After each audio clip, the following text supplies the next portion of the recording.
Hey everyone, this is Elenbaas from Nightlight Astrology, and today we are going to take a look at Mercury's opposition to Saturn, which is perfecting today into tomorrow.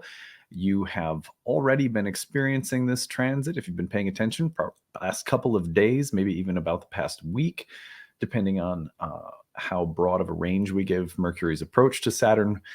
Mercury's in the sign of Virgo, Saturn's in the sign of Pisces, so the opposition is forming ever since Mercury entered Virgo. We're going to take a look at that today, and I'm going to tell you three things that I have learned as a Mercury Saturn native. Now, I was born with Mercury in a square to Saturn, but same archetypal combination in a difficult aspect or a more tense and dynamic one. They're very similar. Mercury opposite Saturn, Mercury square Saturn have a lot in common. I'm going to talk to you guys about three things that I've learned, share a little bit of my personal experience with this transit, but I'd also love to hear your stories as well, as always. So I hope that you guys will be sharing your comments on this one. This is a big enough transit that we are taking one day in between August's overview and horoscopes for August, because I really want to make sure that we take a look at this one as it's perfecting. So we will get to horoscopes, just stay tuned. Anyway, don't forget to like and subscribe before we get started today. Share your comments in the comment section, especially if you were born with this transit in your natal chart or you have a strong experience of this transit this week. You can find a transcript of today's talk on the website, nightlightastrology.com. If you go over there to the website, be sure to check out all of my readings and courses. We have new courses starting in the fall. We're going to be having a one-week sale in the month of August on all of our programs, so stay tuned for more information about that in the weeks to come. You can email us if you have any questions about what you find on our website, including all the readings and courses. info@nightlightastrology.com is the email address. Okay, well, today we are looking at Mercury's opposition to Saturn. This perfects August 1st, but you will be feeling it through the rest of this week, and you have been feeling it for several days prior to its perfection today. Let's take a look at the real-time clock, and we'll just, as always, kind of highlight the transit before unpacking it on an archetypal level. So here you can see Mercury in Virgo, Saturn in Pisces. You can see the opposition forming between the two of them.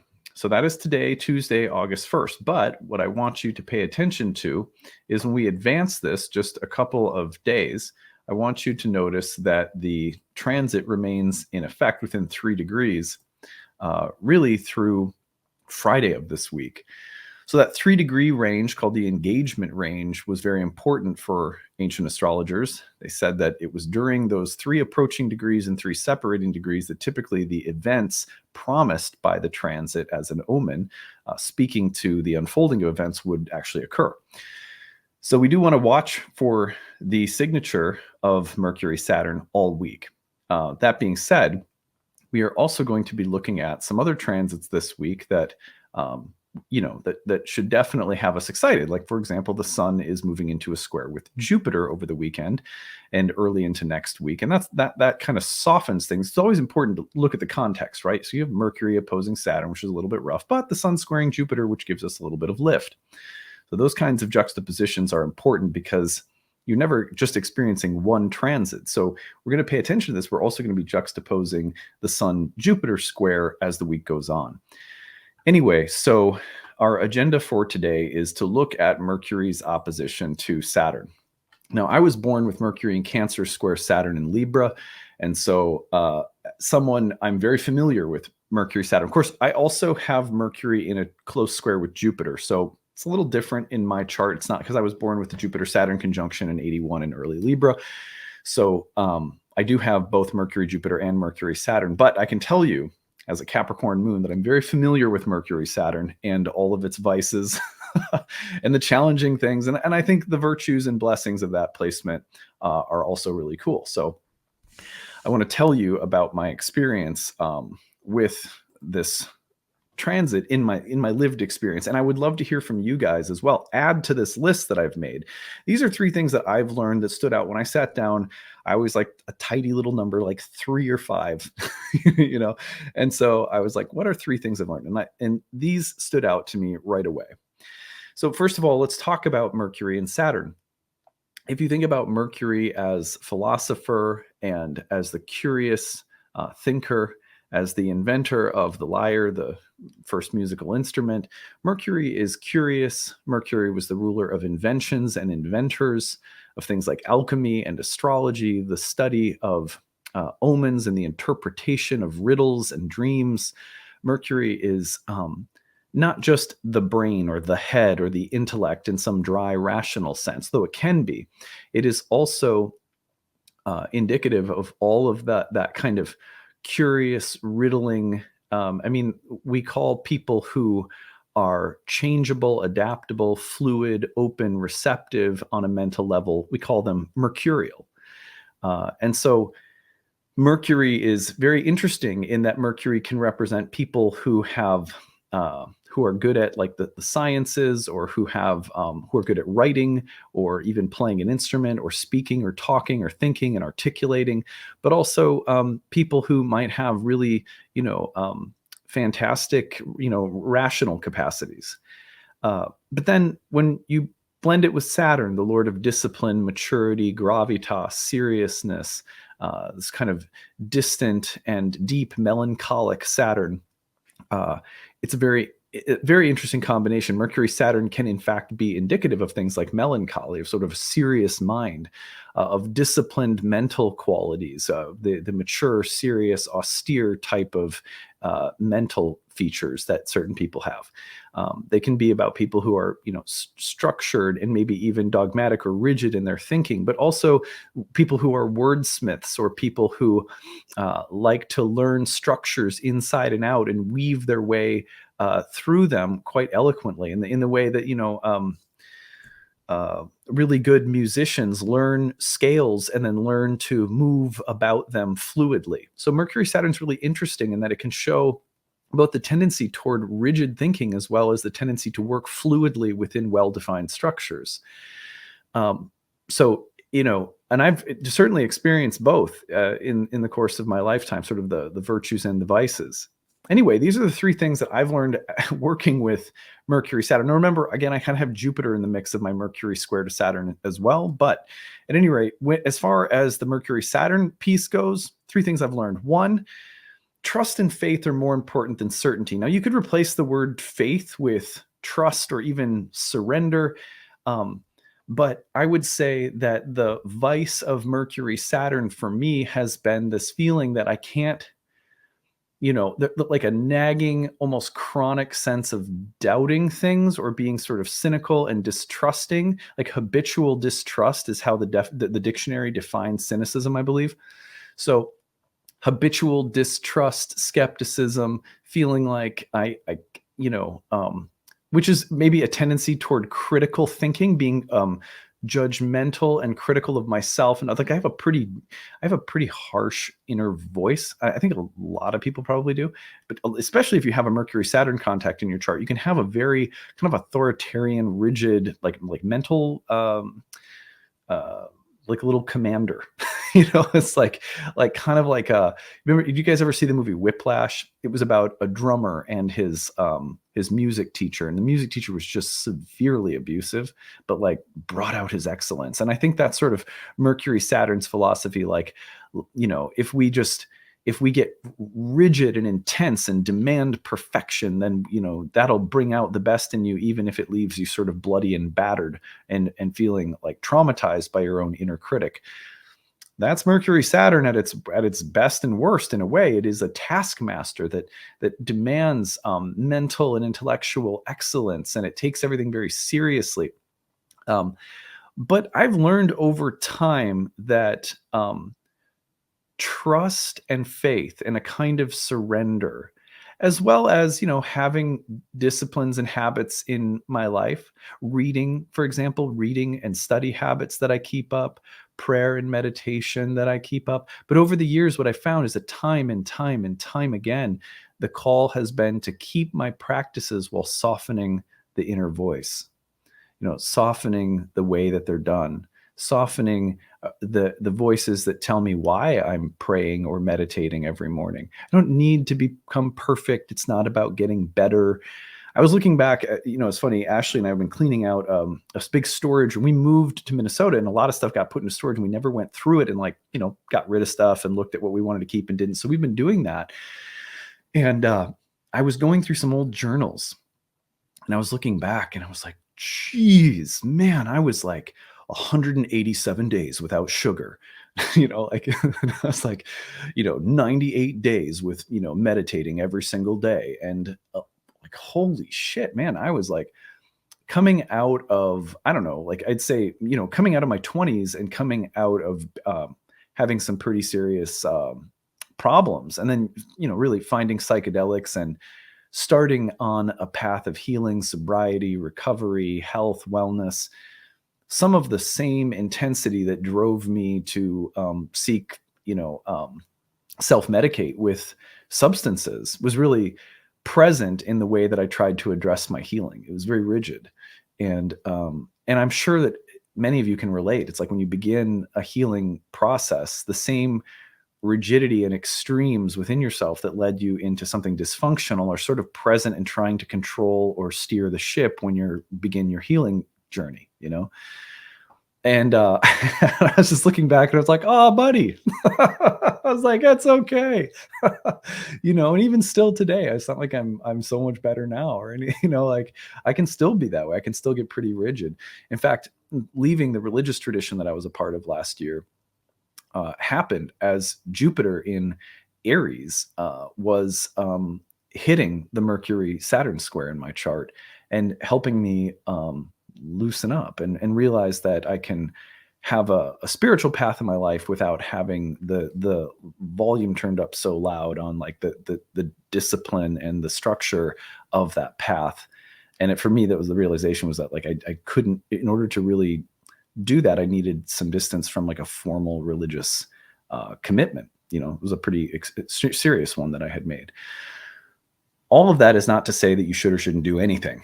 I just wanted to share my story of Mercury Saturn and knowing that over time, it's been about keeping practices, reading or playing my guitar or, going for walks or going to the gym or my diet or my sleep or anything. It's about having trust and faith that just keeping up the healthy practices are enough. It doesn't matter where they're taking me. It doesn't matter if I did them perfectly or not. It doesn't matter if they make me better or not.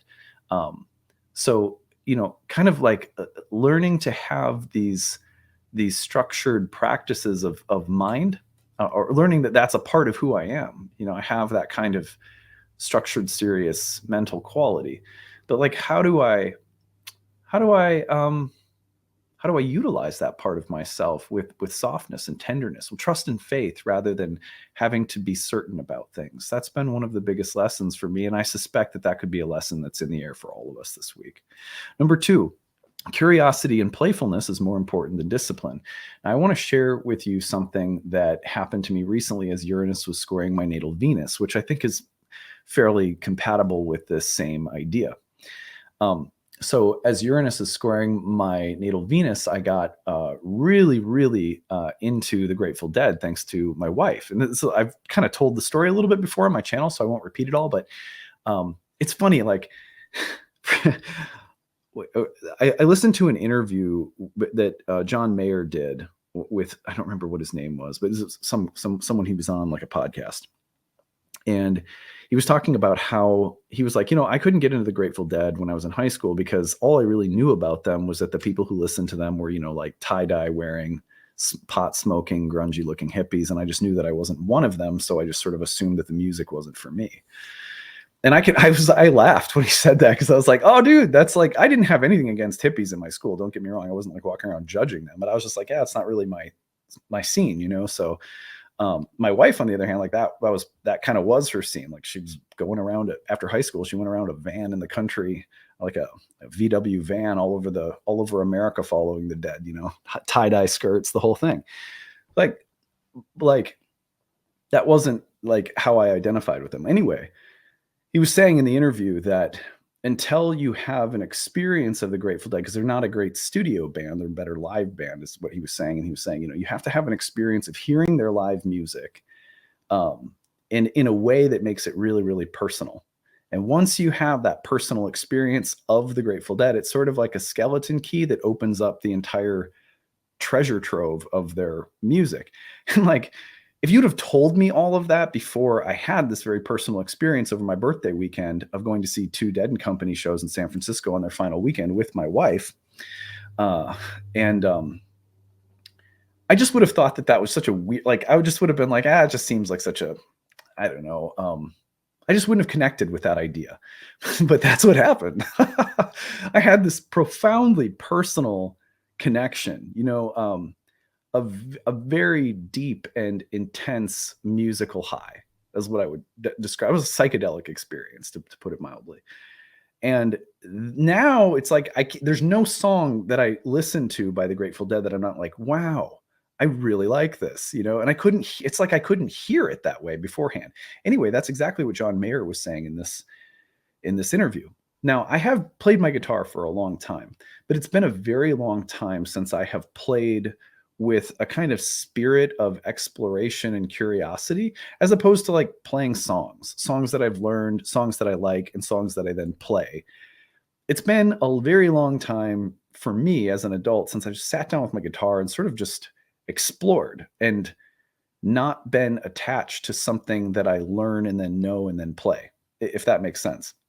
And the reason for that is I've been reading Jerry Garcia's biography, and they were talking about how one of the features of how he practiced was that he would sit down for very long periods of time, and in addition to learning forms and songs and scales and theory and different styles of music, he loved to sit down for very long periods of time and simply explore without any structure. And he was sort of anti-authority and anti-theory and anti-form in a way. So it's very Venus-Uranus, if you guys can track what I'm saying. I'm going through that in my natal chart right now. Anyway, I would equate every important creative turn in my life, whether that was in writing my book or in art school, or as my turn to going and creating YouTube content, to some of the most important turns that I've had in the development of my practice as an astrologer, as always containing basically the exact same lesson, which is that there's times where it's like you learn scales, you learn all sorts of form, but then there comes a time where you have to set all of that aside and just be curious and playful. And when you do that, what you find is not that you have somehow gone into the country of chaos, the land of darkness from which you will not return, that makes no sense, that has nothing to offer, that isn't safe. But instead, you find out that there's all sorts of treasures. When you're curious and you are playful, when you lighten the mood mentally and go off script, that you bring back a lot of treasures and you learn a lot and you become wiser. And in a sense, it doesn't take anything away from the gravitas, the seriousness, the sort of depth and maturity and sort of profundity that like Saturn requires of us. Saturn wants things to be deep and serious. Almost like you're listening to, Moonlight Sonata or something. It's very Saturnian.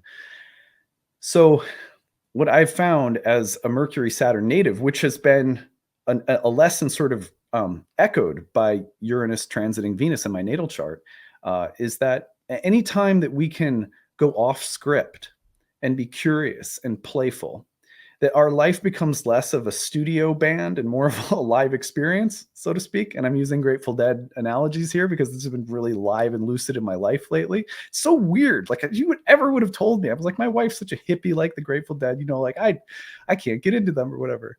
She's converted me.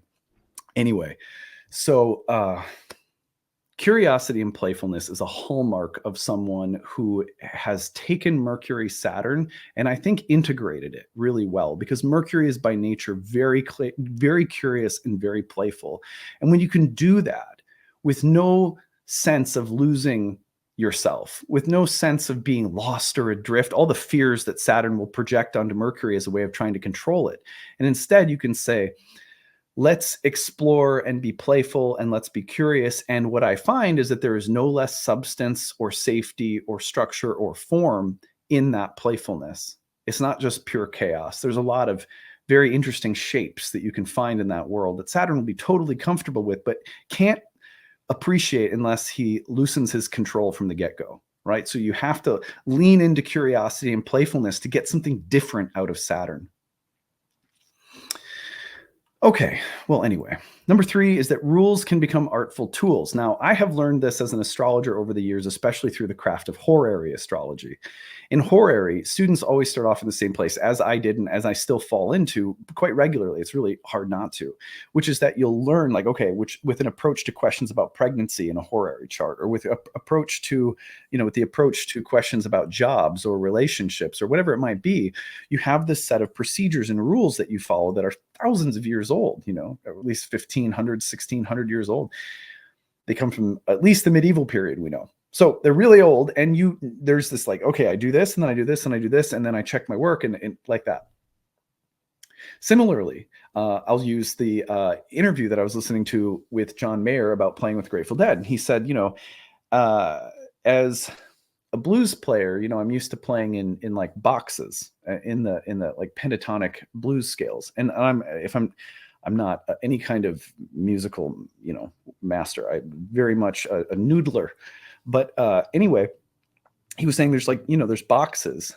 And he said, he was talking about Jerry Garcia and the Grateful Dead and how conversational and exploratory their music is. And again, I feel like I've heard people say that, and until I actually saw them live, I just didn't connect to that.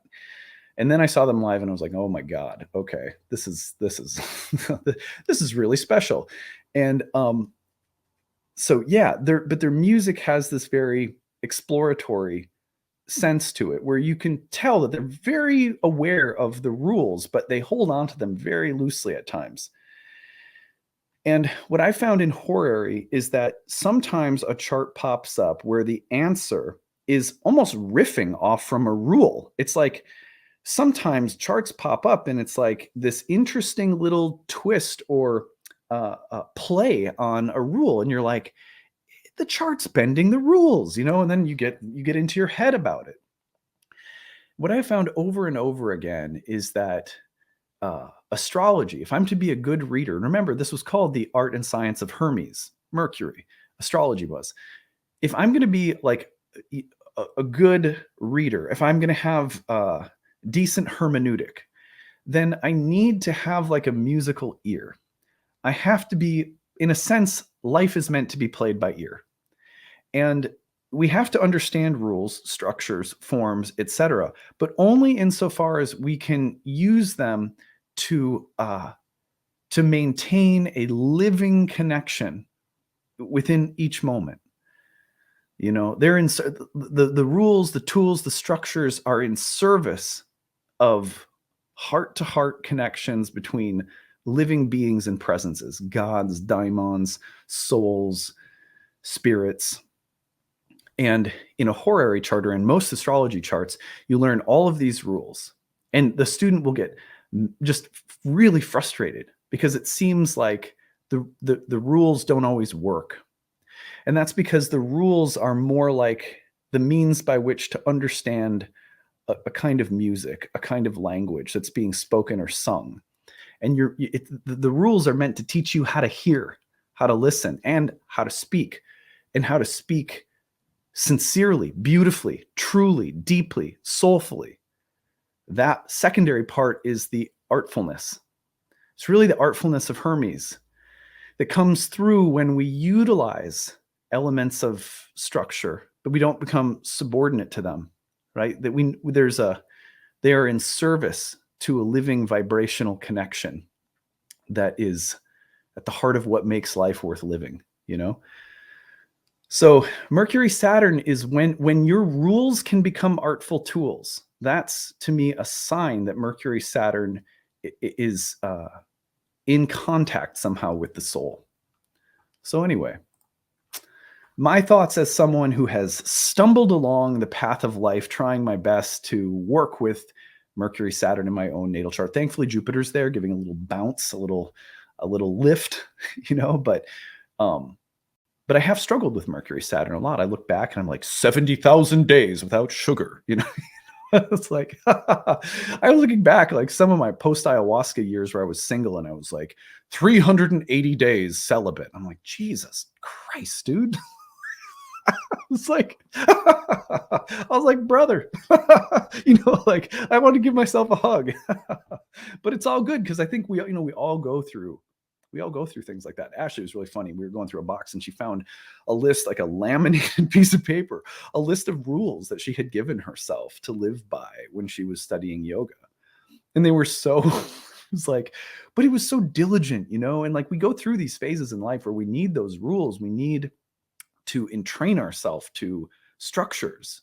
And we do that as a way of trying to get the cast of characters onto the same page. Like, okay, you, and you, the wild one over there that likes to pee in the corner when no one's looking, get over here. Like let's bring it all in, crazies, and let's try to get together. We eat at this time. We try to eat healthy, blah, blah, blah.